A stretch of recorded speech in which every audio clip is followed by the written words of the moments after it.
I got two shocking and unbelievable stories, especially if you're one of them people running around here in denial, talking some racism, white supremacy don't exist. You need to wake the hell up and snap back into reality. A Virginia couple by the name of David Lentz and Jenny Whitefeather have been charged with the unthinkable. They've been charged with locking their adopted black children up inside of a barn and forcing them to do labor, basically enslaving their black adopted children. Insane. This couple has posted bail. If you ask me, they shouldn't even have been given bail. They should be given the same punishment they did to them kids. They should be enslaved and locked up and deprived of resources and things like that, or even worse. Because I'm in agreement with and I'm in belief of an eye for an eye, how it was said.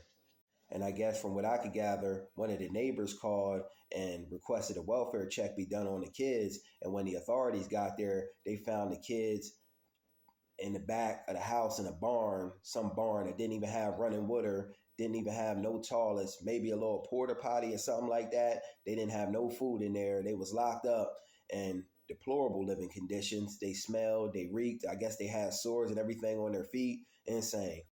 Then our poor children were made to sleep on the hard concrete at night. Insane. These people have been hit with a whole slew of charges. Everything from trafficking of a minor to forced child labor to civil rights violations, because they're trying to say that this thing was based off of race. And I do believe this thing was based off of race, because you know they wouldn't have done this if it was no white kids. Got and adopted white kids and locked them up like slaves and forced them to do labor. Nah, they did this because of their racist, anti-black, white supremacist views. This is why my stance on this never withered. My stance on this always been the same. I don't stand for white people adopting black kids. Never have, never will. Because most of the time when they get our black children, they do God knows what to them, exploit them, and then make them enemies of the black community. You know, they tell them, oh, well, your black community didn't want you. We took you in. And most of the time when these kids grow up now in society, they go in favor of the dominant white society instead of their own people. And they become an enemy to our people. And white people cannot teach a black child true black history and the true knowledge of self that they're going to need to operate in this world. It's totally different operation in this world between a white person and a black person. That just is what it is, because black people want to have it 10 times harder. And I don't care what y'all say, you know, that I'm making up things, this, that, or the other. A black person has it 10 times harder in this world than a white person. You know, anytime a white person, you know, gets down bad on their luck, they got a gazillion dollars worth of whiteness they can cash in and use at their disposal. Black people, most of the time, we got to come up and get it out of the mud. And a white person raising a black kid is not going to give them that will and that tenacity and that knowledge of self they're going to need to show up and show out as a black man or woman in this world. But I believe Child Protective Services got the kids now, so hopefully the kids and everything's all right, and hopefully these wicked and devilish people get everything they deserve, plus more, for their wicked transgressions.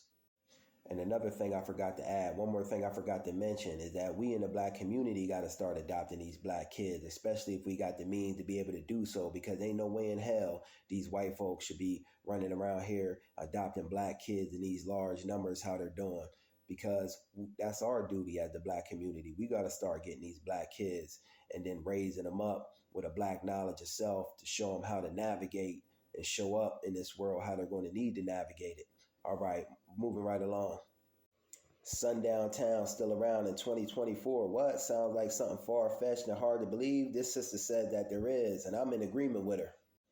This sister said she worked for FedEx for 6 years, and when she was told she couldn't deliver packages to a certain particular part of town, she asked why, and FedEx straight up told her that they're sorry that things are the way they are in this world. Basically saying that they're sorry that, you know, she's black without saying it, you know, going around the issue. But basically meaning that she shouldn't deliver to this particular part of town because she's black.